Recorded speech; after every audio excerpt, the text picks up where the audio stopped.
Price the lord. ದೇವರ ನಿಮಗೆ ಸ್ತೋತ್ರವಾಗಲಿ. ಬಿಡುಗಡೆಯ ಸಂದೇಶ ಕಾರ್ಯಕ್ರಮಕ್ಕೆ ನಾನು ನಿಮ್ಮೆಲ್ಲರನ್ನು ಯೇಸು ಕ್ರಿಸ್ತನ ನಾಮದಲ್ಲಿ ಸ್ವಾಗತಿಸ್ತೇನೆ. ನಾವು ಪ್ರಾರ್ಥನೆ ಮಾಡೋಣ. ಪರಲೋಕದಲ್ಲಿ ತಂದೆ ದೇವರೇ, ಯೇಸು ಕ್ರಿಸ್ತನ ನಾಮದಲ್ಲಿ ನಾವು ಪಾದ ಸನ್ನಿಧಾನಕ್ಕೆ ನಾವು ಬಂದಿದ್ದೇವೆ. ನಾವು ಧ್ಯಾನ ಮಾಡುವ ಸಂದೇಶವನ್ನು ನಾವು ಪವಿತ್ರಾತ್ಮನಲ್ಲಿ ಅಭಿಷೇಕಿಸು. ಪವಿತ್ರಾತ್ಮನಲ್ಲಿ ನಿನ್ನ ಸ್ವಾಗತಿಸ್ತೇನೆ.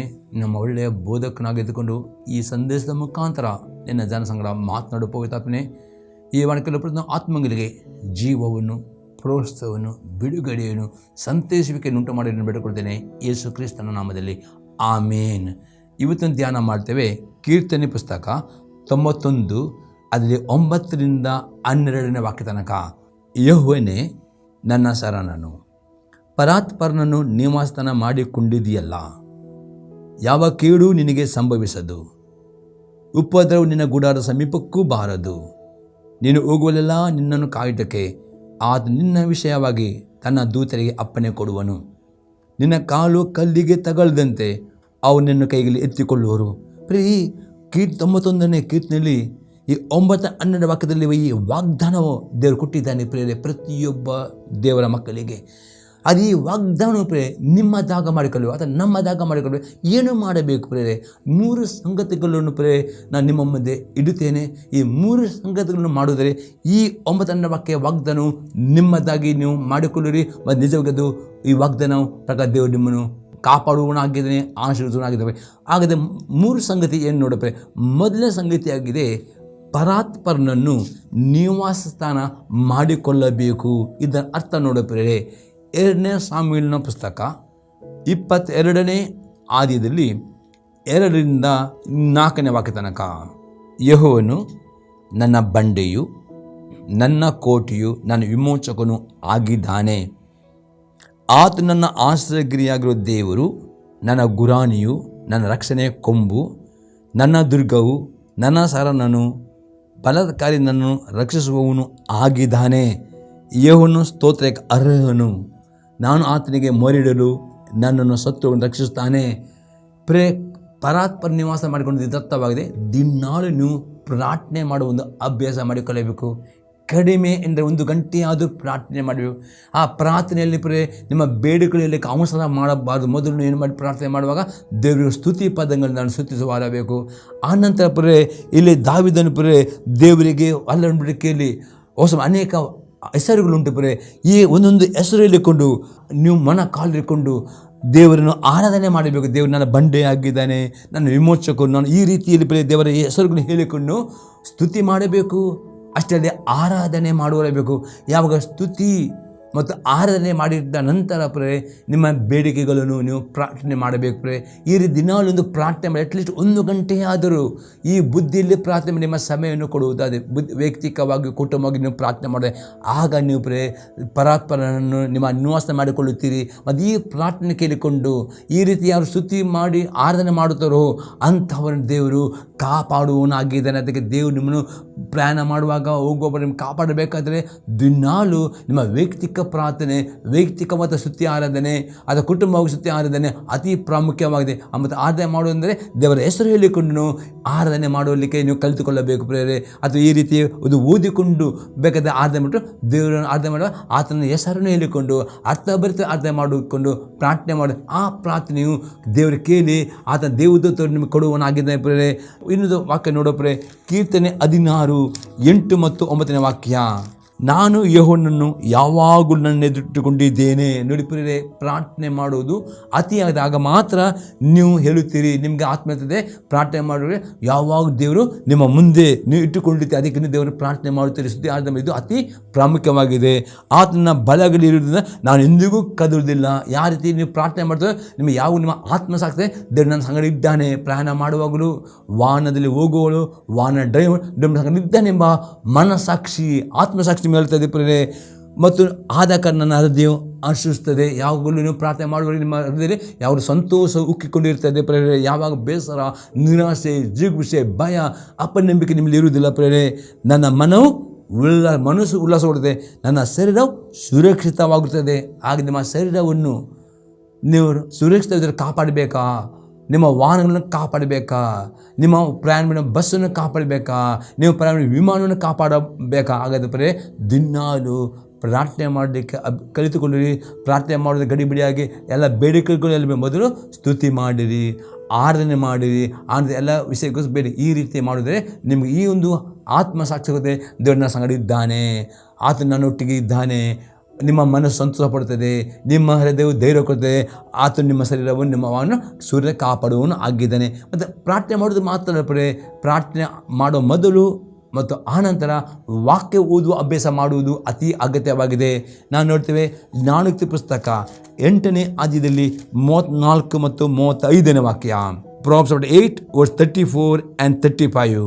ನನ್ನ ದ್ವಾರಗಳ ಬಳಿಯಲ್ಲಿ ಪ್ರತಿದಿನವೂ ಕಾಯುತ್ತಾ ಬಾಗಿಲಿನ ನಿಲುವುಗಳ ಹತ್ತಿರ ಜಾಗರೂಕನಾಗಿ ನನ್ನ ಮಾತನ್ನು ಕೇಳುವನು ಭಾಗ್ಯವಂತನು. ನೋಡಿ, ಪ್ರಾರ್ಥನೆ ಅಂದರೆ ಒಂದು ಟೆಲಿಫೋನ್ನಲ್ಲಿ ಮಾತಾಡಿದಾಗ 2 ವೇ ಕಮ್ಯುನಿಕೇಷನ್. ನೀವು ಪ್ರಾರ್ಥನೆ ಮಾಡಿದ ಹಾಗೆ ನೀವು ವೇಟ್ ಮಾಡಬೇಕು, ದೇವರ ಸ್ವರ ರಿಟರ್ನ್ ಕೇಳ್ತೀವಿ. ಅದಕ್ಕೆ ಪ್ರಾರ್ಥನೆ ಮಾಡಿದ ಮೊದಲು ಮತ್ತು ಪ್ರಾರ್ಥನೆ ಅನಂತರ ದೇವರ ವಾಕ್ಯವನ್ನು ಓದಲೇಬೇಕು. ಅಂದರೆ ಪ್ರಾರ್ಥನೆ ನಿಮಗೆ ಪರಿಪೂರ್ಣ ಆಗಬೇಕಾದ್ರೆ ಪ್ರಾರ್ಥನೆ ಮತ್ತು ವಾಕ್ಯಗಳು ಒಟ್ಟಾಗಿ ತೆಗೆದು ಹೋಗಬೇಕಾದ್ರೆ 1 ಗಂಟೆ ನೀವು ಪ್ರಾರ್ಥನೆ ಮಾಡಿ ಅರ್ಧ ಗಂಟೆ ಅಥವಾ 15 ನಿಮಿಷವಾದರೂ ನಿಮ್ಮ ಸತ್ಯವೇದವನ್ನು ತೆರೆದುಕೊಂಡು ಅಲ್ಲೊಂದು ಒಂದು ಅಧ್ಯಾಯ ಹೊಸ ಬರುತ್ತೆ, ಸ್ವಲ್ಪವಾದರೂ ನೀವು ಬೈಬಲ್ ಓದುವ ಅಭ್ಯಾಸ ಮಾಡಲೇಬೇಕಾದರೆ ನೀವು ಪ್ರಾರ್ಥನೆ ಮಾಡುತ್ತೀರಿ, ದೇವರು ಕೇಳುತ್ತಾನೆ.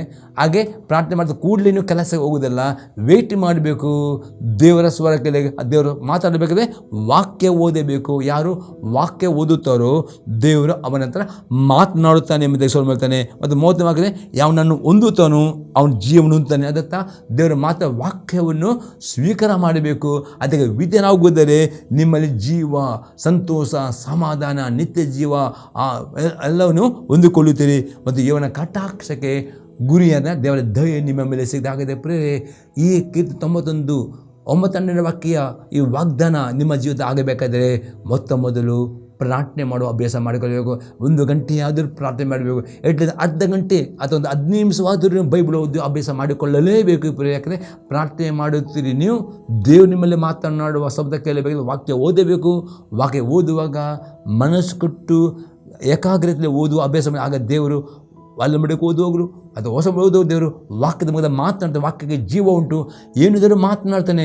ವಾಕ್ಯವನ್ನು ಸ್ವೀಕಾರ ಮಾಡಬೇಕು, ಆ ವಾಕ್ಯವನ್ನು ಧ್ಯಾನ ಮಾಡಬೇಕು, ಆ ವಾಕ್ಯಕ್ಕೆ ವಿಧೇಯರಾಗಿ ನಡೀಬೇಕು. ಆಗ ದೇವರ ದಯೆ, ದೇವರ ಸಂರಕ್ಷಣೆ, ದೇವರ ಪ್ರಸನ್ನತೆ ನೀವು ಅನುಭವ ಮಾಡಲಿಕ್ಕೆ ನಿಮಗೆ ಸಾಧ್ಯವಾಗ್ತದೆ. ಪ್ರಿಯರೇ, ಇನ್ನೊಂದು ಎಕ್ಸಾಂಪಲ್ ನೋಡ್ತೇವೆ.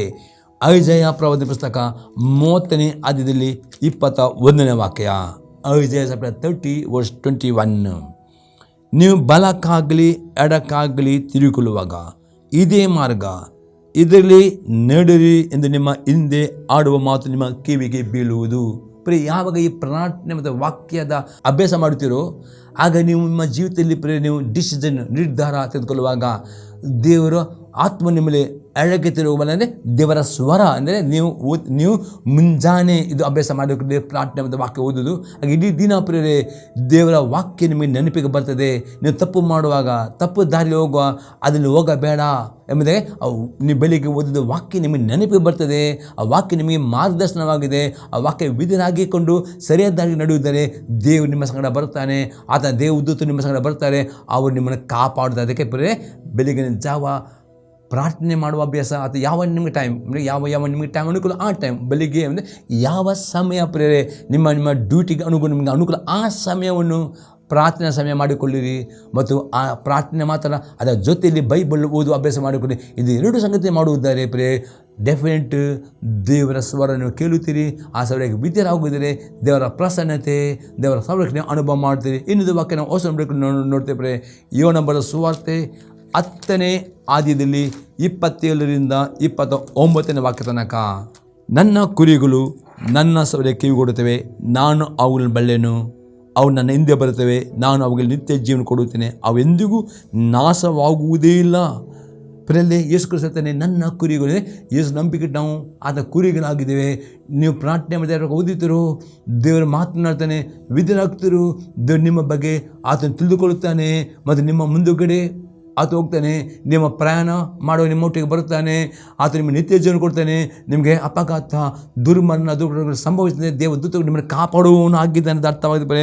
ಅವುಗಳನ್ನು ಯಾರನ್ನ ಕೈಗಳಿಂದ ನಿಮ್ಮ ದೇವರ ಕೈಯಿಂದ ಯಾವ ಸಹಿತನ್ನು ನಿಮ್ಮನ್ನು ಕಸಗೊಳ್ಳಲಿಕ್ಕೆ ಆಗುವುದಿಲ್ಲ. ದೇವರ ಹಸ್ತವು ನಿಮ್ಮನ್ನು ಕಾಪಾಡುತ್ತದೆ. ಆತನ ಸಂರಕ್ಷಣೆ ದೇವದೂತರು ನಿಮ್ಮ ಸಂಗಡ ಇರ್ತಾರೆ. ಅರ್ಥವಾಗಿದೆ. 21ನೇ ವಾಕ್ಯ, ನನ್ನ ತಂದೆಯು ನನಗೆ ಕೊಟ್ಟದ್ದು ಎಲ್ಲದಕ್ಕಿಂತ ದೊಡ್ಡದು, ಅದನ್ನು ತಂದೆಯ ಕೈಗಳಿಂದ ಯಾರೂ ಕಸಕೊಳ್ಳಲಾರೇನು. ಬರೀ ದೇವರು ನಮ್ಮ ತಂದೆ ಆಗಿದ್ದಾನೆ. ಆ ತಂದೆಯ ಕೈಯಿಂದ ಯಾವ ಸಹಿತನ್ನು ಯಾವುದು ಆ ದೇವರ ಸಂರಕ್ಷಣೆಯಿಂದ ನಮ್ಮನ್ನು ತಪ್ಪಿಸಲಿಕ್ಕೆ ಆಗದೆ ದೇವರ ಹಸ್ತವು ಪ್ರೇರೆ ನಿಮ್ಮನ್ನು, ನಿಮ್ಮ ವಾಹನವನ್ನು, ನಿಮ್ಮ ಕುಟುಂಬವನ್ನು, ನಿಮ್ಮ ಮಕ್ಕಳನ್ನು, ಮೊಮ್ಮಕ್ಕಳು, ನಿಮ್ಮ ಮನೆಯನ್ನು ಎಲ್ಲವನ್ನು ಕಾಪಾಡೋದು. ಅದು ಈ ರೀತಿಯ ದೇವರ ಸಂರಕ್ಷಣೆ, ಈ ರೀತಿಯ ದೇವರ ದೂತರು ಪ್ರೇರೆ ನಿಮ್ಮನ್ನು ಕಾಪಾಡಬೇಕಾ? ಒಂದೇ ಕಂಡೀಷನ್ ಪ್ರೇರೆ, ಪರಾತ್ಪರನ್ನು ನಿವಾಸನ ಮಾಡಿಕೊಳ್ಳಬೇಕು. ಅದು ಅರ್ಥವಾಗಿದೆ. ದಿನಾಲು ಒಂದೇ ವ್ಯಕ್ತಿಕವಾಗಿ ಅಥವಾ ಕುಟುಂಬವಾಗಿ ಅಟ್ಲೀಸ್ಟ್ 1 ಗಂಟೆಯಾದರೂ ಪ್ರಾರ್ಥನೆ ಮಾಡುವ ಅಭ್ಯಾಸ ಮಾಡಿಕೊಳ್ಳಿರಿ. ಅದರಲ್ಲಿ ಸ್ತುತಿ ಆರಾಧನೆ ಇಂಪಾರ್ಟೆಂಟ್. ಆನಂತರ ಬೇಡಿಕೆ ಪ್ರೇರೆ. ಅದರ ಜೊತೆಯಲ್ಲಿ ಅಟ್ಲೀಸ್ಟ್ ಅರ್ಧ ಗಂಟೆ ಆದರೂ ಅಥವಾ ಒಂದು 15 ನಿಮಿಷವಾದರೂ ಬೈಬಲ್ ಓದುವ ಅಭ್ಯಾಸ ಮಾಡಿಕೊಳ್ಳಲೇಬೇಕು. ಬೈಬಲ್ ಓದುವ ಬರೀ ಅಲ್ಲೊಂಬಿಡಿಕೆ ಮಾತ್ರ, ಅಲ್ಲೊಂಬಿಡಿಕೆಯು ಹೊಸ ನುಡಿಕೆಯು 2 ಓದಬೇಕು. ಓದುವಾಗ ಗಮನ ಬಿಟ್ಟು ಓದಬೇಕು. ಓದಿದ ವಾಕ್ಯದಲ್ಲಿ ಧ್ಯಾನ ಮಾಡಬೇಕು. ದೇವರಾಗ ವಾಕ್ಯ ಮಾತನಾಡ್ತಾನೆ. ಯಾವ ವಾಕ್ಯ ನಿಮಗೆ ಮಾತನಾಡ್ತದೋ ಆ ವಾಕ್ಯವನ್ನು ವಿಧೇಯರಾಗಬೇಕು. ಆ ವಿಧೇಯರಾಗುವಾಗ ಪ್ರೇರೆ ದೇವರ ಪ್ರಸನ್ನತೆ, ದೇವರ ಸಂರಕ್ಷಣೆ, ಆತನ ದೇವದೂತರು ನಿಮ್ಮ ಸಂಗಡ ಎಲ್ಲ ಸಮಯ ಇದ್ದುಕೊಂಡು ನೀವು ಹೋಗುವಾಗಲ್ಲ ಬರುವಾಗೆಲ್ಲ ಅಪಘಾತ, ದುರ್ಮರಣ, ದುರ್ಘಟನೆ, ವ್ಯಾಧಿ, ದುಷ್ಟರ ಕೈಯಿಂದ, ಕಳ್ಳರ ಕೈಯಿಂದ ದೇವರ ತಪ್ಪಿಸಿ ಕಾಪಾಡುವವನು ಆಗಿದ್ದಾನೆ ಎಂಬುದೇ ಈ ವಾಗ್ದಾನ ನಿಮ್ಮ ಸ್ವಂತವಾಗ್ತದೆ. ನೀವು ಅನುಭವ ಮಾಡುತ್ತೀರಿ ಪ್ರೇರೆ. ಅದಕ್ಕೆ ಎಂದಿಗೂ ಪ್ರಾರ್ಥನೆ, ವಾಕ್ಯ ಧ್ಯಾನ ಮಾಡೋದು, ವಿಧೇಯತೆ ಮತ್ತು 4 ಗಂಟೆಗೆ ನಿಮ್ಮ ಸಭೆಗೆ, ನಂಬಿಗಸ್ತೆಗೆ, ಇದು 4 ಸಂಗತಿಯೊಂದಿಗೂ ತಪ್ಪಿಸದೆ ಜಾಗರೂಕರಾಗಬೇಕು. ಈ ರೀತಿಯ ಸಂರಕ್ಷಣೆ ನಿಮಗೆ ಬೇಕಿರುತ್ತದೆ. ಈಗ 2ನೇ ಸಂಗತಿ ನೋಡ್ತೇವೆ, ಯಾವ ಕೇಡು ಸಂಭವಿಸಿದ ದೇವರು ಕಾಪಾಡುತ್ತಾನೆ. ವಿಮೋಚಕನ ಪುಸ್ತಕ 12ನೇ ಅಧ್ಯಾಯದಲ್ಲಿ 13 ಮತ್ತು 14ನೇ ವಾಕ್ಯ, ನಾನು ಯೆಹೋವನು, ನೀವು ಬಾಗಿಲಿಗೆ ಹಚ್ಚಿದ ಆ ರಕ್ತವು ನೀವಿರುವ ಮನೆಗಳನ್ನು ಸೂಚಿಸುವುದಾದ ಕಾರಣ ನಾನು ಅದನ್ನು ಕಂಡು ನಿಮಗೆ ಯಾವ ನಷ್ಟವನ್ನು ಮಾಡದೆ ಮುಂದೆಗೆ ದಾಟಿ ಹೋಗುವೆನು. ನಾನು ಐಗುಪ್ತದವರನ್ನು ಸಂಹರಿಸುವಾಗ ನಿಮಗೆ ಯಾವ ಹಾನಿ ಉಂಟಾಗುವುದಿಲ್ಲ. ಆ ದಿನವು ನಿಮಗೆ ಜ್ಞಾಪಕಾರ್ಥವಾಗಿರುವುದು. ಅದರಲ್ಲಿ ಯವನ ಘನಕ್ಕಾಗಿ ಹಬ್ಬವನ್ನು ಮಾಡಬೇಕು. ಅದನ್ನು ಶಾಶ್ವತ ನಿಯಮೆಂದು ತಲಾಂತರಿಗೂ ಆಚರಿಸಬೇಕು. ಪ್ರೇರಣೆ ನಾವು ನೋಡ್ತೇವೆ ಈ ವಾಕ್ಯದಲ್ಲಿ, ದೇವರು ಇಸ್ರಾಯೇಲರನ್ನು ಐಗುಪ್ತದ ಬಿಡುಗಡೆ ಮಾಡುವಾಗ ಪ್ರೇರೆ ಆತನು ಈ ಒಂದು ನಿಯಮವನ್ನು ಮಾಡಿದಂದರೆ ಆ ಸಮಯದಲ್ಲಿ ಇದು ಯೇಸು ಕ್ರಿಸ್ತನನ್ನು ಸೂಚಿಸುತ್ತದೆ. ಇದು ಯೇಸು ಕ್ರಿಸ್ತನು ಇವತ್ತು ಎಲ್ಲ ಸೈತನ ಬಂಧನದಿಂದ, ರೋಗದಿಂದ, ಶಾಪದಿಂದ, ಪಾಪದ ಬಿಡುಗಡೆ ಕೊಡಲಿಕ್ಕೆ ಕಲ್ವರಿ ಕ್ರೂಜಲ್ಲಿ 225 ವರ್ಷ ಮೊದಲು ಬಂದು ತನ್ನ ಪ್ರಾಣವನ್ನು, ರಕ್ತವನ್ನು ಕೊಟ್ಟನು ಮತ್ತು 3ನೇ ಜೀವ. ಆ ರಕ್ತದಲ್ಲಿ ಜೀವ ಉಂಟು. ಅಪೊಸ್ತಲ ಪೌಲನು ಪ್ರೇರೆ ಇಬ್ರಿಯರಿಗೆ ಪತ್ರಿಕೆ 12ನೇ ಅಧ್ಯಾಯದಲ್ಲಿ 24ನೇ ವಾಕ್ಯ ಅಲ್ಲಿ ಹೀಗೆ ಹೇಳ್ತದೆ, ಏಬೇಲಿನ ರಕ್ತಕ್ಕಿಂತಲೂ ಹಿತಕರವಾಗಿ ಮಾತನಾಡುವ ರಕ್ತ ಯೇಸು ರಕ್ತ ಎಂಬುದೇ ಅಪೊಸ್ತಲ ಅಂದರೆ ಯೇಸು ರಕ್ತ ಜೀವನ ಅದು ಮಾತನಾಡ್ತದೆ. ಅದು ಏನು ಮಾತನಾಡ್ತದೆ? ಅದರ್ಥ ಅದು ನಮ್ಮ ಪಾಪಗಳನ್ನು ಶ್ರಮಿಸುವ ರಕ್ತವಾಗಿದೆ. ಆ ರಕ್ತ ನಮ್ಮನ್ನು ಕಾಪಾಡುವ ರಕ್ತವಾಗಿದೆ ಪರೇ. ಅದಕ್ಕೋಸ್ಕರ ದಿನಾಳು ಅಭ್ಯಾಸ ಮಾಡಬೇಕು. ಮುಂಜಾನೆ ಎದ್ದ ಕೂಡಲೇ ಪ್ರಾರ್ಥನೆ ಮಾಡುವಾಗ ಈ 2 ಕೈಯಲ್ಲಿ ನಂಬಿಕೆಯಿಂದ ಯೇಸು ರಕ್ತ ಉಂಟೆಂಬ ತಿಳಿದುಕೊಂಡು ನಿಮ್ಮ ತಲೆ ಮೇಲೆ, ನಿಮ್ಮ ಕಿವಿ, ನಿಮ್ಮ ಕಣ್ಣು, ನಿಮ್ಮ ಇಡೀ ನಿಮ್ಮ ಶರೀರವನ್ನು, ನೀವು ಪ್ರಯಾಣ ಮಾಡುವ ಬಸ್ಸನ್ನು, ನಿಮ್ಮ ಪ್ರಯಾಣ ಮಾಡುವ ವಿಮಾನವನ್ನು, ನಿಮ್ಮ ಪ್ರಯಾಣ ಮಾಡುವ ನಿಮ್ಮ ವಾಹನಗಳನ್ನು ನಂಬಿಕೆಯಿಂದ ಪ್ರಾರ್ಥನೆ ಮಾಡಬೇಕು. ದೇವ ಆಗ್ಬೋದು ನೀವು ಸ್ವಂತ ವಾಹನ ಬಿಡುವುದರೆ, ದೇವ ನನ್ನ ವಾಹನವನ್ನು, ನನ್ನ ವಾಹನ ಚಕ್ರಗಳನ್ನು ಎಲ್ಲವನ್ನು ಯೇಸು ರಕ್ತದಲ್ಲಿ ನಾನು ಪ್ರೋಕ್ಷಿಸ್ತೇನೆ. ಯೇಸು ರಕ್ತ ಕೋಟೆಯಲ್ಲಿ ದೇವ ನನ್ನನ್ನು, ನನ್ನ ವಾಹನವನ್ನು ಉದುಗಿಸಿ ಪ್ರಾರ್ಥನೆ ಮಾಡಬೇಕು. ದೇವ ನಿನ್ನ ದೇವದು ನನಗೆ ಕೊಡಬೇಕು ಅಂತ ಪ್ರಾರ್ಥನೆ ಮಾಡಬೇಕು. ಈಗ ನೀವು ಪ್ರಾರ್ಥನೆ ಮಾಡುವುದಾದರೆ ಅಥವಾ ನೀವು ಬೇರೆಯವರ ವಾಹನ ಹೋಗಿದರೆ ಅವರ ವಾಹನವನ್ನು ದೇವ ನೀವು ಹೋಗುವ ಬೇರೆ ವಾಹನ ಆ ಪ್ರಯಾಣ ಮಾಡುವ ಡ್ರೈವರನ್ನು, ಆ ವಾಹನವನ್ನು ಯೇಸುವೆ ರಕ್ತದ ಕೋಟೆಯಲ್ಲಿ ಉದುಗಿಸಿಡು. ಯೇಸು ಪ್ರೋಕ್ಷಿಸ ನಂಬಿಕೆಯಿಂದ ಪ್ರಾರ್ಥನೆ ಮಾಡಿ ಆ ರಕ್ತವನ್ನು ಪರೀಕ್ಷಿಸುವಾಗ ಆ ರಕ್ತವು ನಿಮಗೋಸ್ಕರ ಮಾತನಾಡುತ್ತೆ. ಆ ರಕ್ತ ಇರುವಾಗ ಸೈತಾನಿಗೆ, ಅಪಘಾತ, ದುರ್ಮರಣಕ್ಕೆ, ಮರಣಕ್ಕೆ ಆ ರಕ್ತ ನೋಡಿ ಅದನ್ನು ನಿಮಗೆ ಏನು ಮಾಡಲಿಕ್ಕೆ ಆಗುವುದಿಲ್ಲ ಎಂಬುದರಲ್ಲಿ ದೇವರು ಇಸ್ರಾಯೇಲರಿಗೆ ಬಿಡುಗಡೆ ಮಾಡುವಾಗ ಆ ಕುರಿಮರಿ ಆ ರಕ್ತವನ್ನು ಹಚ್ಚಲಿಕ್ಕಿರ್ತಾನೆ. ಆ ರಕ್ತ ನೋಡಿ ಸಂವರ್ಗವನ್ನು ಬಿಟ್ಟು ಅದು ಇವತ್ತು ಅದು ಆತ್ಮಿಕ ಅರ್ಥವಾಗಿದೆ. ಯೇಸು ರಕ್ತ ಜೀವಂತವಾಗಿ ಉಂಟು. ಪ್ರತಿದಿನ ನಂಬಿಕೆಯನ್ನು ನೀವು ಮುಂಜಾನೆ ಪ್ರಾರ್ಥನೆ ಮಾಡುವಾಗ, ರಾತ್ರಿ ಮಲಗುವಾಗ ಸಹ ರಕ್ತವನ್ನು ಪ್ರೋಕ್ಷಿಸಿ ಮಲಗಿರಿ. ದೇವರು ನಿಮ್ಮನ್ನು, ನಿಮ್ಮ ಕುಟುಂಬವನ್ನು, ನಿಮ್ಮ ಮನೆಗಳನ್ನು ಕಲ್ಲರಿಂದ ಕಾಪಾಡ್ತಾನೆ. ರಕ್ತ ಜೀವ ಉಂಟು, ಅದು ಮಾತನಾಡ್ತದೆ. ಅದು ನಮ್ಮ ಪಾಪಗಳನ್ನು ಶ್ರಮಿಸುವ ರಕ್ತವಾಗಿದೆ. ಆ ರಕ್ತ ನಮ್ಮನ್ನು ಬಿಡುಗಡೆ ಮಾಡೋ ರಕ್ತವಾಗಿದೆ. ಆ ರಕ್ತ ನಮ್ಮನ್ನು ಗುಣ ಮಾಡುವ ರಕ್ತವಾಗಿದೆ. ಆ ರಕ್ತ ನಮ್ಮನ್ನು ಕಾಪಾಡು. ತುಂಬ ಅರ್ಥಗಳುಂಟು. ಅದಕ್ಕೆ ಇಲ್ಲಿ ರಕ್ತವನ್ನು ನೀವು ಹಚ್ಚಿಕೊಂಡು ಪ್ರಾರ್ಥನೆ ಅಭ್ಯಾಸ ಮಾಡುವುದರೆ 100% ಯಾವ ಅಪಘಾತ, ಯಾವ ದುರ್ಘಟನೆ ನಿಮ್ಮ ಹತ್ತಿರ ಬರದಿದ್ದೆ ಆ ರಕ್ತ ನೋಡಿ ಸೈತನ್ನು ಭಯಪಡ. ರಕ್ತ ಮಾತನಾಡುತ್ತದೆ. ಅದಕ್ಕೆ ಇಲ್ಲಿ ಸಾಹಸ ನಿಯಮ ಕೊಳ್ಳಲ್ಪಟ್ಟಿದೆ. ಇನ್ನೊಂದು ವಾಕ್ಯ ನೋಡ್ತೇವೆ, ಎಂಬುದು ಕಾರಣ 12, 23 ಮತ್ತು 24ನೇ ವಾಕ್ಯ. ಯೆಹೋವನು ಐಗುಪ್ತರನ್ನು ಹತ ಮಾಡುವುದಕ್ಕೆ ದೇಶದ ನಡುವೆ ಹಾದು ಹೋಗುವಾಗ ನಿಮ್ಮ ಮನೆ ಬಾಗಿಲಿನ ಮೇಲಿನ ಪಟ್ಟಿಯಲ್ಲಿಯೂ 2 ನಿಲುವು ಕಂಬಗಳಲ್ಲಿಯೂ ಆ ರಕ್ತವನ್ನು ಕಂಡು ಮುಂದೆಗೆ ದಾಟಿ ಹೋಗುವನು. ನಿಮ್ಮ ಪ್ರಾಣ ತೆಗೆಯುವುದಕ್ಕೆ ಸಂವರಕನು ನಿಮ್ಮ ಮನೆಯಲ್ಲಿ ಬರಗೊಡಿಸುವುದೇ ಇಲ್ಲ. ಇದು ನಿಮಗೂ ನಿಮ್ಮ ಸಂತತಿಯವರಿಗೂ ಶಾಶ್ವತ ನಿಯಮದಿಂದ ಆಚರಿಸಬೇಕು. ದೇವರು ಅವರಿಗೆ ಹೇಳ್ತಾನೆ, ಆ ಮನೆ ದೂತನು ಯಾರ ಮನೆ ರಕ್ತ ಇಲ್ಲ ಆ ಎಲ್ಲ ಗಂಡು ಮಕ್ಕಳು ಸಂವರಿಸಿದನು. ಇವತ್ತು ಸೈತಾನನು ನಿಮ್ಮ ಮನೆ ಮೇಲೆ ರಕ್ತ ಇರುವಾಗ ನಿಮ್ಮ ಮನೆಯನ್ನು ಯಾವ ಕಲ್ಲನ್ನು ಮುಟ್ಲಿಕ್ಕೆ ಆಗದಾಗ ದೇವರು ಕಾಪಾಡೋದಕ್ಕೆ ನೀವು ನಂಬಿಕೆಯಿಂದ ನಿಮ್ಮ ಮನೆ ಬಿಟ್ಟು ಪ್ರಯಾಣ ಮಾಡಿ ಹೋಗುವಾಗ ನಿಮ್ಮ ಮನೆ ಗೇಟುಗಳನ್ನು ರಕ್ತವನ್ನು ಪ್ರೋಕ್ಷಣೆ ಮಾಡಿರಿ. ರಕ್ತ ಕೋಟೆಗಳು ಕಾಪಾಡಿ ನೋಡಿ. ದೇವರ ದೂತರು ನಿಮ್ಮ ಮನೆಯನ್ನು ಕಾಪಾಡೋಣ. ನೀವು ಕಲ್ಲರಿಗೆ ಭಯಪಡ ಅಗತ್ಯ ಇದೆ. ರಕ್ತ ಜೀವ ಉಂಟು. ಅಪ್ಪಳು ಅಂತಾನೆ ಇಬ್ರಿ 100, ಅದು ಏಬೇಲಿನ ರಕ್ತವು ಮಾತನಾಡಿತು ತನ್ನ ತಮ್ಮನಿಗೋಸ್ಕರ. ಅದು ಯೇಸು ರಕ್ತ, ಅದು ಜೀವ ಕೊಡುವ ರಕ್ತ, ಅದು ನಮಗೋಸ್ಕರವಾಗಿ ಮಾತನಾಡುವ. ಅದಕ್ಕೆ ಆ ರಕ್ತ ನಂಬಿಕೆಯಿಂದ ನಾವು ಪ್ರೋಕ್ಷಣೆ ಮಾಡಬೇಕು. ನಂಬಿಕೆಯಿಂದ ಬೇಡ ಯೇಸುವೆ ರಕ್ತ ಕೊಟ್ಟು ನನ್ನನ್ನು, ನನ್ನ ಕುಟುಂಬ, ನನ್ನ ಮೊಮ್ಮಕ್ಕಳನ್ನು ಒದಗಿಸುವುದು ಕಾಪಾಡಿ ಪ್ರಾರ್ಥನೆ ಮಾಡಿ. ಡೆಫಿನೆಟ್ ನಮಗೆ ಪ್ರಾರ್ಥನೆ ಮಾಡಿ. ಆ ರಕ್ತ ಇರುವಾಗ ಯಾವ ಸೈತನು ನಿಮ್ಮ ಮುಟ್ಟದಂತೆ ಕಾಪಾಡೋದು. ಇದು ಸತ್ಯ. ನಂಬಿರಿ ಪ್ರೇರೆ. ದೇವರ ವಾಕ್ಯವನ್ನು ಪ್ರತಿಯೊಂದು ವಾಕ್ಯ ನಂಬಬೇಕು. ನಂಬಿಕೆ ಕ್ರಿಯೆ ರೂಪಿಸಬೇಕು. ಪ್ರಾರ್ಥನೆ ಅದು ನಿಮಗೆ ಈ ವಾಗ್ದಾನ ನಿಮಗೆ ಟ್ರೂ ಆಗ್ತದೆ ಪ್ರೇರೆ. ಹೊಸ ಬುಕ್ಕಲ್ಲಿ ಇದ್ದ ಅರ್ಥ ನಾವು ನೋಡೋ ಪ್ರೇರೆ. ಈ ರಕ್ತದ ಸಂರಕ್ಷಣೆ ಸಿಗಬೇಕಾದ್ರೆ ಏನು ಮಾಡಬೇಕು? ಅಪೊಸ್ತಲರ ಕೃತ್ಯ 2ನೇ ಅಧ್ಯಾಯದಲ್ಲಿ 42ನೇ ವಾಕ್ಯ. ಇವರ ಅಪೊಸ್ತಲರ ಬೋಧನೆಯನ್ನು ಕೇಳುವುದರಲ್ಲಿಯೂ ಸೌದ ಅನ್ಯತೆಯಲ್ಲೂ ರೊಟ್ಟಿ ಮುರಿದಲ್ಲೂ ಪ್ರಾರ್ಥನೆ ನಿರತರಾಗಿದ್ದರು. ಪ್ರತಿ ಆದಿತ್ಯರ ಸಭೆಗೆ ಹೋಗಬೇಕು. ಯಾವ ಸಭೆ? ರೊಟ್ಟಿ ಮುರಿಯುವುದು ನಾವು ಆದಿತ್ಯರ ಪೌಲನು ಯೇಸು ಕ್ರಿಸ್ತನು ಪೌಲನ ಮುಖದ ಅಪ್ಪಣೆ ಕೊಟ್ಟಿದ್ದಾನೆ. ನಾವು ಕರ್ತನ ಸಭೆ, ಪ್ರತಿ ಆದಿತ್ಯರ ದೇವರ ಮಕ್ಕಳು 6ನೇ ಮಳೆ ಕರ್ತನ ಸಭೆಯಲ್ಲಿ ಪಾಲುಗಾರರಾಗಲೇಬೇಕು. ಮತ್ತು ಪ್ರತಿಯೊಂದು ಸಭೆಯಲ್ಲಿ ಈ ಕರ್ತನ ರೊಟ್ಟಿ ಮುರಿಯ ನಿಯಮ ಇಟ್ಟು ಆ ನಿಯಮ ಯಾವ ಸಭೆ ಅಲ್ಲಿ ನೀವು ಹೋಗಬೇಕಾದ್ರೆ ಅದು ರೊಟ್ಟಿ ಮುರಿಯುವುದರಲ್ಲಿ ನೀವು ಪಾಲುಗಾರರಾಗಬೇಕು. ಅದು ಅಲ್ಲೇ ಕರ್ತನ ಭೋಜನ, ಕರ್ತನ ರಕ್ತ. ಆ ರಕ್ತ ನಂಬಿಕೆಯನ್ನು ಸೇವಿಸಿದರು. ಆ ರಕ್ತ ನಿಮ್ಮನ್ನು ಕಾಪಾಡುತ್ತದೆ ಎಂಬುದಾಗಿ ನಾವು ಆ ವಾಕ್ಯ ನಾವು ನೋಡ್ತೇವೆ. ರಕ್ತದಲ್ಲಿ ಜೀವ ಉಂಟು ಪ್ರೇರೆ. ಇನ್ನೊಂದು ಎಕ್ಸಾಂಪಲ್ ನೋಡ್ತೇವೆ ಈ ರಕ್ತ ಹೇಗೆ ನಾವು ಪ್ರೋಕ್ಷಣೆ ಮಾಡಬಹುದು. 1ನೇ ಕೊರಿಂಥದವರ ಪತ್ರಿಕೆ 5ನೇ ಅಧ್ಯಾಯದಲ್ಲಿ 7 ಮತ್ತು 8ನೇ ವಾಕ್ಯ. ನೀವು ಉಳಿಯಿಲ್ಲದವರೆನಿಸಿಕೊಂಡದ್ದರಿಂದ ಹಳೆ ಉಳಿಯನ್ನು ತೆಗೆದುಹಾಕಿ ಹೊಸ ಕಣಿಕದಂತಾಗಿರಿ. ಯಾಕೆಂದರೆ ನಮ್ಮ ಪಸ್ಕದ ಯಜ್ಞದ ಕುರಿಯು ಕೊಯ್ದಿದೆ, ಅದಾದರೆ ಕ್ರಿಸ್ತನೇ. ಆದ ಕಾರಣ ನಾವು ಹಳೆ ಹುಳಿಯನ್ನು ಅಂದರೆ ದುರ್ಮಾರ್ಗತ್ವ, ದುಷ್ಟತ್ವ ಎಂಬ ಹುಳಿಯನ್ನು ಇಟ್ಟುಕೊಳ್ಳದೆ ಸರಳತೆ, ಸತ್ಯತೆ ಎಂಬ ಹುಳಿಯಿಲ್ಲದ ರೊಟ್ಟಿ ತೆಗೆದು ಹಬ್ಬವನ್ನು ಆಚರಿಸೋಣ. ಆದಿತ್ಯರ ದಿವಸ ನಾವು ಸಭೆಗೆ ಸೇರುವುದು ಮತ್ತು ರೊಟ್ಟಿ ಅದೊಂದು ಪಸ್ಕ ಹಬ್ಬ ಆಗಿದೆ ಪ್ರೇರೆ. ಅದಕ್ಕೋಸ್ಕರ ಆದಿತ್ಯರ ನೀವು ಸಭೆಗೆ ಸೇರಿ ಬರೋದು ಎಂದಿಗೂ ಆಲಸ್ಯತನ ಮಾಡಬೇಡ್ರಿ. ಆದ ಸಭೆಗೆ ಸೇರಿ ಬರಬೇಕು ಮತ್ತು ರೊಟ್ಟಿ ರಸ ಪಾಲುವಾಗುವುದು ಪಸ್ಕ ಹಬ್ಬವಾಗಿದೆ. ಆ ಹಬ್ಬ ಆಚರಿಸುವಾಗ 7 ಆಶೀರ್ವಾದ ಉಂಟು ಆ ರಕ್ತದಲ್ಲಿ ಪಾಲುಗಾರಾಗುವಾಗ ದೇವರು ನಿಮ್ಮನ್ನು ಕಾಪಾಡುತ್ತಾನೆ. ಸಂವರ್ಗ ದೂತನು ರಕ್ತಕ್ಕೆ ಭಯಪಡುತ್ತಾನೆ. ಅದಕ್ಕೆ ಆ ರಕ್ತ ಪ್ರೋಕ್ಷಣೆ ಆಗಬೇಕಾದರೆ ರೊಟ್ಟಿಯ ಪಾಲು ಆಗಬೇಕು. ಅದು ನಿಮ್ಮ ಹಳೆಯ ಸ್ವಭಾವವನ್ನು, ಪಾಪವನ್ನು ಒಪ್ಪಿಕೊಂಡು ಅದು ಪರಿಶುದ್ಧ ಪಾಲು ಆಗಬೇಕು. ಆಗ ಅದು ನಿಮಗೆ ಅದರ ಪ್ರಯೋಜನ ಸಿಗ್ತದೆ. ಅದಕ್ಕೆ ಪುನಃ ಇನ್ನೊಂದು ವಾಕ್ಯ ನೋಡಿದ್ರೆ 1ನೇ ಕೊರಿಂಥದವರ ಪತ್ರಿಕೆ 11ನೇ ಅಧ್ಯಾಯದಲ್ಲಿ 23ರಿಂದ 31ನೇ ವಾಕ್ಯ. ನಾನು ನಿಮಗೆ ತಿಳಿಸಿಕೊಟ್ಟ ಉಪದೇಶವನ್ನು ಕರ್ತನಿಂದ ಹೊಂದಿದ್ದೇನು. ಅದೆಂದರೆ ಕರ್ತನಾದ ಯೇಸು ತಾನು ಹಿಡಿದುಕೊಳ್ಳಲ್ಪಟ್ಟ ರಾತ್ರಿಯಲ್ಲಿ ರೊಟ್ಟಿಯನ್ನು ತೆಗೆದುಕೊಂಡು ದೇವರ ಸ್ತೋತ್ರ ಮಾಡಿ ಮುರಿದು, ಇದು ನಿಮಗೋಸ್ಕರವಾಗಿರುವ ನನ್ನ ದೇಹ, ನಾನು ನೆನೆಸಿಕೊಳ್ಳುವುದಕ್ಕೋಸ್ಕರ ಹೀಗೆ ಮಾಡಿರಿ ಅಂದನು. ಊಟವಾದ ಮೇಲೆ ಆತನು ಅದೇ ರೀತಿಯಾಗಿ ಪಾತ್ರೆಯನ್ನು ತೆಗೆದುಕೊಂಡು, ಈ ಪಾತ್ರೆಯು ನನ್ನ ರಕ್ತದಿಂದ ಸ್ಥಾಪಿತವಾಗುವ ಹೊಸ ಒಡಂಬಡಿಕೆಯನ್ನು ಸೂಚಿಸುತ್ತದೆ.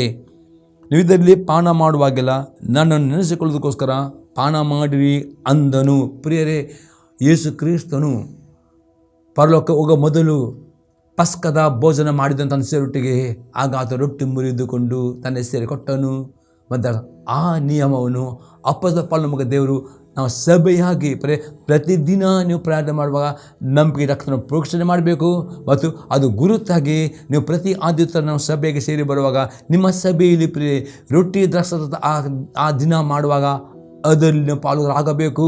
ಅದರಲ್ಲಿ ಪಾಲುಗಾರಾಗುವಾಗ ನೀವು ನೆನಪಿಸ್ತೀರಿ, ಯೇಸು ಕ್ರಿಸ್ತ ನಿಮ್ಮ ಪಾಪಗಳಿಗೋಸ್ಕರ ಕಲ್ವರಿ ಕ್ರೂಸಿನಲ್ಲಿ ಪ್ರಾಣ ಕೊಟ್ಟಿದ್ದೇನೆ, ರಕ್ತ ಕೊಟ್ಟಿದ್ದಾನೆ ಎಂಬ ನಂಬಿಕೆಯನ್ನು ಪಾಲುಗಾರಾಗುವಾಗ ಆ ರಕ್ತವು ನಿಮ್ಮನ್ನು ಎಲ್ಲ ಅಪಘಾತಗಳು ಬರದಂತೆ, ದುರ್ಮರಣಗಳು ಬರದಂತೆ, ದುರ್ಘಟನೆ ಬರದಂತೆ ಅದನ್ನು ಕಾಪಾಡಿ ಸಂರಕ್ಷಣೆ ಮಾಡ್ತದೆ. ಯಾವಾಗ ನಿಮ್ಮ ಜೀವಿತದ ಎಲ್ಲ ಅಲೆ ಹುಲಿ ಅಂದರೆ ಆ ಎಲ್ಲ ಪಾಪವನ್ನು ಬಿಟ್ಟುಕೊಂಡು ಪರಿಶುದ್ಧರಾಗಿ ವಿಧೇಯರಾಗಿ ಅದು ನಿಮ್ಮನ್ನು ಕಾಪಾಡಿದ ರಕ್ತವುದಲ್ಲಿ ಜೀವ ಉಂಟು. ರಕ್ತವು ಮಾತನಾಡಿದ ಜೀವ. ಅದಕ್ಕೆ ಯೇಸು ಕ್ರಿಸ್ತನು ಆ ಪದವನ್ನು ನಾವು ಅದೇ ನೆನಪಿಕೊಳ್ಳುವ ಪಾಲುಗಾಗಬೇಕು ಎಂಬುದರಲ್ಲಿ ನಿಯಮ ಇಟ್ಟಿದ್ದಾನೆ. 26ನೇ ವಾಕ್ಯ ನೋಡುವ, ನೀವು ರೊಟ್ಟಿಯನ್ನು ತಿಂದು ಈ ಪಾತ್ರೆಯಲ್ಲಿ ಪಾನ ಮಾಡುವಷ್ಟು ಸಾರಿ ಕರ್ತನ ಮರಣವನ್ನು ಆತ ಬರುವ ತನಕ ಪ್ರಸಿದ್ಧಪಡಿಸ್ತೀರಿ. ಅಷ್ಟೇ ಯಾರು ಇದ್ದರೆ ಪಾಲುಗಾಗ್ತಾರೆ ಅವರೆಲ್ಲರೂ ಯೇಸುಗಳ ಸುವಾರ್ತೆಯನ್ನು ಸಾರಬೇಕೆಂಬುದಾಗಿ ಅಪ್ಪಸ್ತಲ ಹೇಳ್ತಾನೆ. ಅನೇಕರಿಗೆ ಈ ಸಂರಕ್ಷಣೆ ಇಲ್ಲ, ಅನೇಕರ ಪಾಪ ಸಮರ್ಪಣೆ. ಅದಕ್ಕೆ ನಾವು ಪ್ರತಿಯೊಬ್ಬರು ಸಿಕ್ಕಿದ ಸಂದರ್ಭ ಸುವಾರ್ತೆ ಕೊಡಬೇಕು, ಅನೇಕ ರಕ್ತನ ಬಳಿಗೆ ತರಬೇಕು, ಅವರಿಗೆ ರಕ್ತದ ಪ್ರಯೋಜನ ಅವರಿಗೆ ಸಿಗಬೇಕು ಎಂಬುದನ್ನು ಸುವಾರ್ತೆ ಸಾರಬೇಕೆಂಬುದು ಅಪ್ಪಸ್ತಲ ಹೇಳ್ತಾನೆ. 22ನೇ ವಾಕ್ಯದಲ್ಲಿ, ಈಗಲಿಂದ ಯಾವನಾದರೂ ಅಯುಗವಾಗಿ ಕರ್ತನ ರೊಟ್ಟಿಯನ್ನು ತಿಂದರೆ ಇಲ್ಲಿ ಆತನ ಪಾತ್ರೆಯಲ್ಲಿ ಪಾನ ಮಾಡಿದರೆ ಅವನು ಕರ್ತನ ದೇಹಕ್ಕೂ ರಕ್ತ ದ್ರೋಹ ಮಾಡಿದವನಾಗಿರುವನು. ಹಾಗಾದರೆ ಅದನ್ನು ಪಾಲುಗಾರಾಗುವಾಗ ನೀವು ಪ್ರೇರೆ ಯೋಗ್ಯವಾದ ರೀತಿ ಯೋಗ್ಯವಾದ ಅದು ಅರ್ಥವಾಗಿದೆ. ಒಂದು, ಯೇಸು ನಂಬಿಕೆ ಇಡುವರಾಗಬೇಕು ಮತ್ತು ನೀವು ಮುಳುಗಿ ತಂದುಕೊಳ್ಳಬೇಕು, ಇದರಲ್ಲಿ ಪಾಲುಗಾರಾಗಬೇಕಾದರೆ. ಎರಡನೇ ಅರ್ಥವಾಗಿದೆ, ನೀವು ಯಾವ ಸಭೆಯಲ್ಲಿ ಸೇರಿದ ಆ ಸಭೆ ಒಟ್ಟಿಗೆ ಐಕ್ಯತೆ ಬೇಕು. ನಿಮ್ಮ ಸಭಾ ಪಾಲಕರೊಟ್ಟಿಗೆ, ನಿಮ್ಮ ಸಹೋದರೊಟ್ಟಿಗೆ ಗಂಡ ಐಕ್ಯತೆ. ಯಾರ ಬಗ್ಗೆಯೂ ದ್ವೇಷವಾಗಲಿ, ಕೋಪವಾಗಲಿ, ಅದು ವಿಭಜನೆಯಾಗಲಿ, ಮನಭೇದ ಇರಬಾರ್ದು. ಐಕ್ಯತೆ ನೀವು ತಿಳಿದುಕೊಳ್ಳಬೇಕು. ಯಾವ ಸಭೆಯಲ್ಲಿ ಸೇರಿದ ಪಾಲುಗಾರದೆ ನೀವು ಅವರೊಟ್ಟಿಗೆ ಐಕ್ಯತವಾಗಿದ್ದೀರಿ. ಯಾರ ಬಗ್ಗೆ ಕೈ ಭಾವನೆ, ದ್ವೇಷ ನಿಮ್ಮಲಿಲ್ಲ, ಎಲ್ಲರನ್ನೂ ಯಥಾರ್ಥ ಪ್ರೀತಿ ಮಾಡಿದ್ರಿ, ಗಂಡು ಇದನ್ನು ತಿಳ್ಕೊಂಡು ಪಾಲುಗಾರಾಗದೆ 100% ನಿಮಗೆ ದೇವರು ವಾಗ್ದಾನ ಮಾಡಿದ್ದಾನೆ. ಪ್ರೇರೆ ವಿಮೋಚಕನ ಪುಸ್ತಕ 23ನೇ ಅಧ್ಯಾಯದಲ್ಲಿ 20ರಿಂದ 28ನೇ ವಾಕ್ಯದಲ್ಲಿ ಸ್ಟಡಿ ಮಾಡಿ 7 ಆಶೀರ್ವಾದಗಳುಂಟು.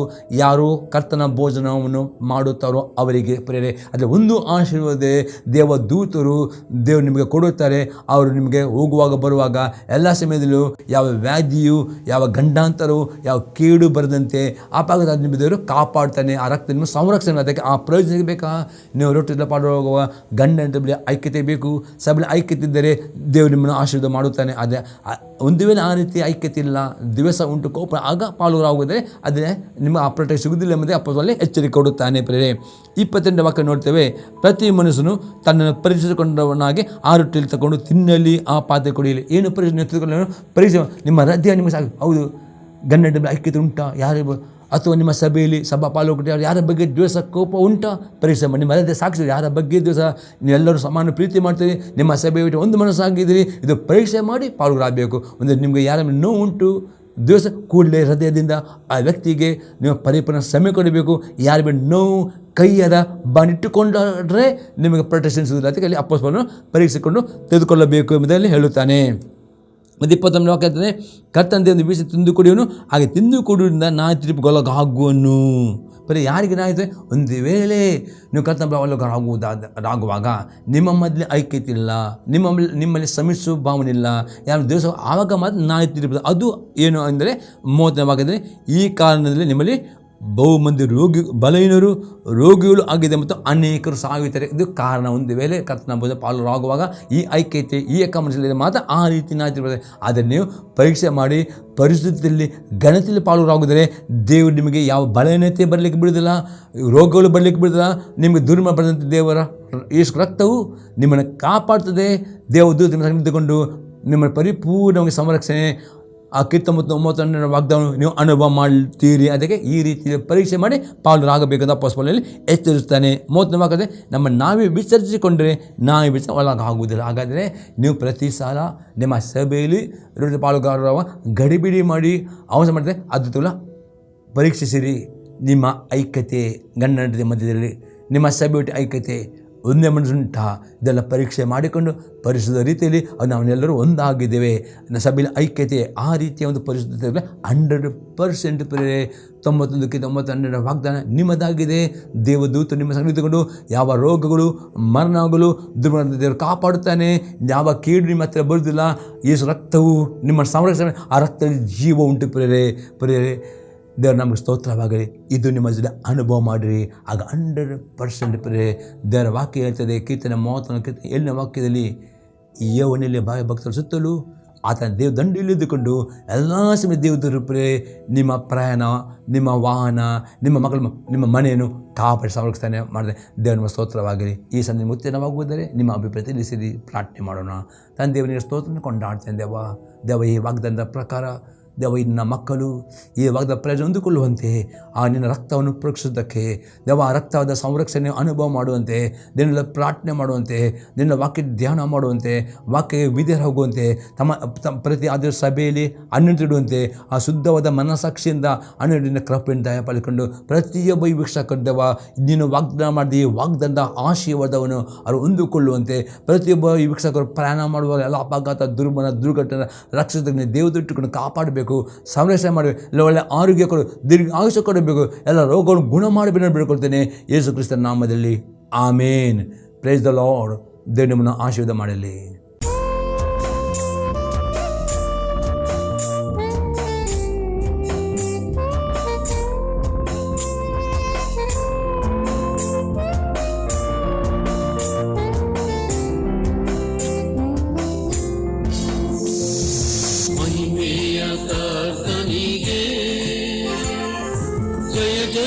ಜಯವೆನ್ನಿರಿ,